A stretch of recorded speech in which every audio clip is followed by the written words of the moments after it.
All right, I'm here at GTC, and look who I have with me, Jerry Liu, co-founder and CEO of LlamaIndex. Thanks for having me. Very good to meet you in person, and love the work that you guys are doing.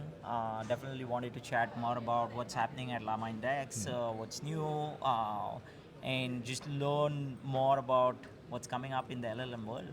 Yeah. Yeah, for sure. Thanks for having me. So, for those of you who don't know, LlamaIndex is a data framework for helping you build LLM applications over your data. So, we have a broad ecosystem that enables any developer to pick your favorite LLM, embedding, vector store, data loader, and all these things to build a lot of the end user LLM application use cases that are popping up today. This includes retrieval augmented generation, or RAG systems. This includes agents. This includes structured data extraction. This includes basically anything that an enterprise or individual is building with large language models. So it's quite interesting. We started at the beginning of the ChatGPT boom, where a lot of developers were getting into this space to try to build all these cool applications Exactly. you see popping up these Yeah. days. And one of our main focus areas is to just build the right tooling to connect any sort of data that you have to your language model. And so for most of the past year, we've been mostly investing in those abstractions, which is why we have the best framework for helping you build production grade RAG systems right now. So you have your unstructured, semi-structured, structured data.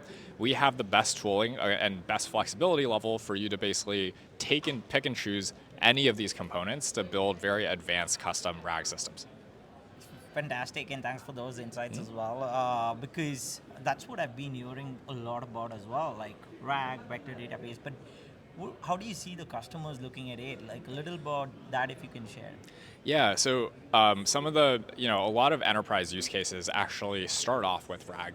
The reason is because you have a large corpus of just unstructured knowledge within the enterprise, and one of the promises of LLMs is that somehow you can just feed all of this stuff to an LLM and have it synthesize answers across every bit of your knowledge base to give back that answer much more efficiently than a human looking it up themselves. And so, we have LlamaIndex, which is the open source toolkit aimed for developers to basically build any of these applications. We also, our main enterprise offering right now is called Llama Cloud, which is a managed service to specifically manage your data pipelines to let you more easily build LLM apps in a production setting over your data. Llama Cloud lets you basically parse really complex documents like PDFs, PowerPoints, etc. Right. And then Llama Cloud also lets you ingest that data into like a data sync, and then do retrieval over it. And so it handles the life cycle of your data so that you can worry about writing the application logic yourself. Fantastic. I'm also kind of curious to learn a little about what's next. What's next in the RAG world? What's next in the vector world? How are you looking at that? Yeah, so there's both just like long-term directional things that are going to happen in the LLM application world, and then there's also just things that we're focusing on. So just like directionally, models are going to get better. Context windows will get longer. We're already seeing that with Gemini 1.5 Pro as well as Claude 3. And then we also are going to see an emergence of better agentic reasoning capabilities.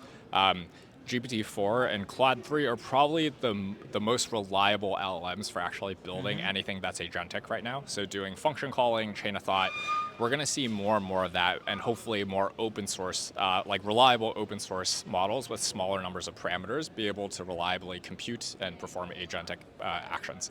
And so I think that's very exciting because honestly, I think up until now, LLMs have been used in a very simple stage of the process. In RAG, they're mostly used for synthesis.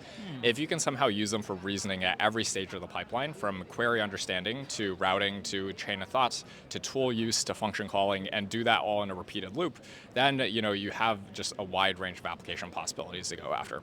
So that's the overall space. And then for us, we're very focused on first solving the data problems for some of these simple use cases, bring those to production with Llama Cloud, and then also focusing a lot more on the more experimental, exploratory use cases popping up.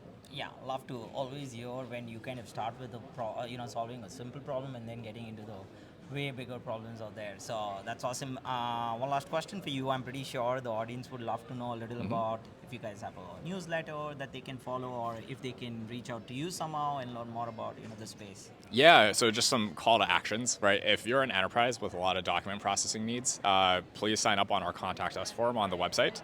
We're looking to working with a few limited set of like enterprise design partners to basically help build production grade document RAG. for anyone in the community that wants to check out the open source ecosystem, we have a large Discord. We have a newsletter that you can sign up for on the website as well. Nice. With a lot of subscribers. We ship like updates, blog posts, and all these things on the newsletter. And then we also have a wide Twitter and LinkedIn following. So check us out. Fantastic. This was great, Jerry. Thanks for doing this, and I can't wait to chat more on the Ravit Show. Great. very soon. Thank you. Thank you, everyone.